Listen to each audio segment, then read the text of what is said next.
Un groupe de derviches cheminait depuis plusieurs jours sans avoir trouvé de quoi se nourrir.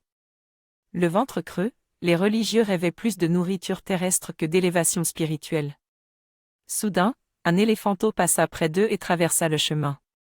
Quelques pas plus loin, un sage, qui était en train de méditer, les mit en garde: « Je vous en conjure, ne mangez pas ce petit animal.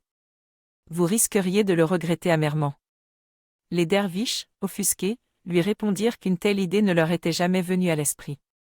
Pourtant, dès qu'ils furent hors de vue du sage, ils attirèrent l'éléphanteau, le tuèrent, le rôtirent et le mangèrent. Un seul parmi eux refusa de participer à la mise à mort de l'animal et de s'en nourrir. Repus, les autres se couchèrent et s'endormirent. Celui qui n'avait pas mangé était à demi assoupi, lorsqu'il vit une ombre immense s'approcher silencieusement. C'était la mère de l'éléphanteau. Elle promena sa trompe au-dessus de lui, renifla son haleine puis s'éloigna. Elle se dirigea ensuite vers les autres derviches qu'elle renifla tour à tour. Ayant reconnu dans l'haleine de ces hommes l'odeur de son petit, elle les piétina tous. Le seul survivant fut celui qui s'était abstenu.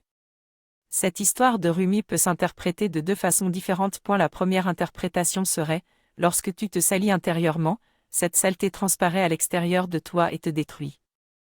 À quoi t'attends-tu lorsque tu souilles ta bouche, ton cerveau, ton sexe et ton cœur? Attends-toi à être détruit par ton inconscient. Je compare la mère éléphant à l'inconscient. Un jour, il finit par te détruire parce que tu t'es pollué sans réagir. Cette interprétation est un peu trop moraliste mais, parfois, ce genre de concept me semble utile. J'ai vu, par exemple, une jeune femme enceinte se nourrir très mal. Je n'avais jamais vu quelqu'un manger aussi goulûment. Comme je m'en étonnais, elle m'a expliqué qu'enfant elle mangeait avec les mains et qu'il lui arrivait, parfois, de recommencer lorsqu'elle n'y prenait pas garde. Je lui ai dit le plus délicatement possible: dans la mesure où tu attends un enfant, il serait bon que tu remarques que, d'une part, tu manges une nourriture polluée et que, d'autre part, tu la manges très mal, c'est-à-dire sans cérémonial. Si tu veux travailler pour ton enfant, améliore-toi sur ce point. Déjà dans la façon de te servir. Il y a une différence entre prendre un morceau de sucre avec délicatesse et se jeter dessus, un cérémonial s'impose. D'un autre côté, veille à la qualité de ton alimentation et change-la. Ta façon de te restaurer dénote une fixation à l'enfance.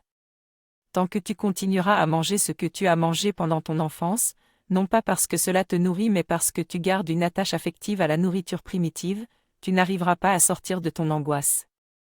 La première chose que l'on peut demander à une personne angoissée, c'est: comment manges-tu et que manges-tu?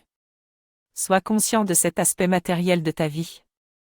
Tu espères sortir de l'angoisse en recevant un bon conseil psychologique ou une citation de Freud ou de Jung, mais la base, c'est le denier du tarot, c'est-à-dire le corps. Vois ce que tu es en train de manger en ce moment et pourquoi. Dans la seconde interprétation possible de cette histoire, on pourrait dire que le derviche qui n'a pas mangé de l'éléphanteau est comme un abstinent qui refuse d'entrer dans la vie, l'éléphanteau étant la nourriture divine. Par contre, les autres religieux communient avec la nourriture divine. Quand la divinité, l'éléphant adulte, arrive, elle sent ceux qui ont mangé son petit et elle les écrase dans le sens où elle les incorpore à elle. L'acte de mort devient un acte de transformation. Ceux qui ont communié sont transformés, contrairement à celui qui s'est abstenu.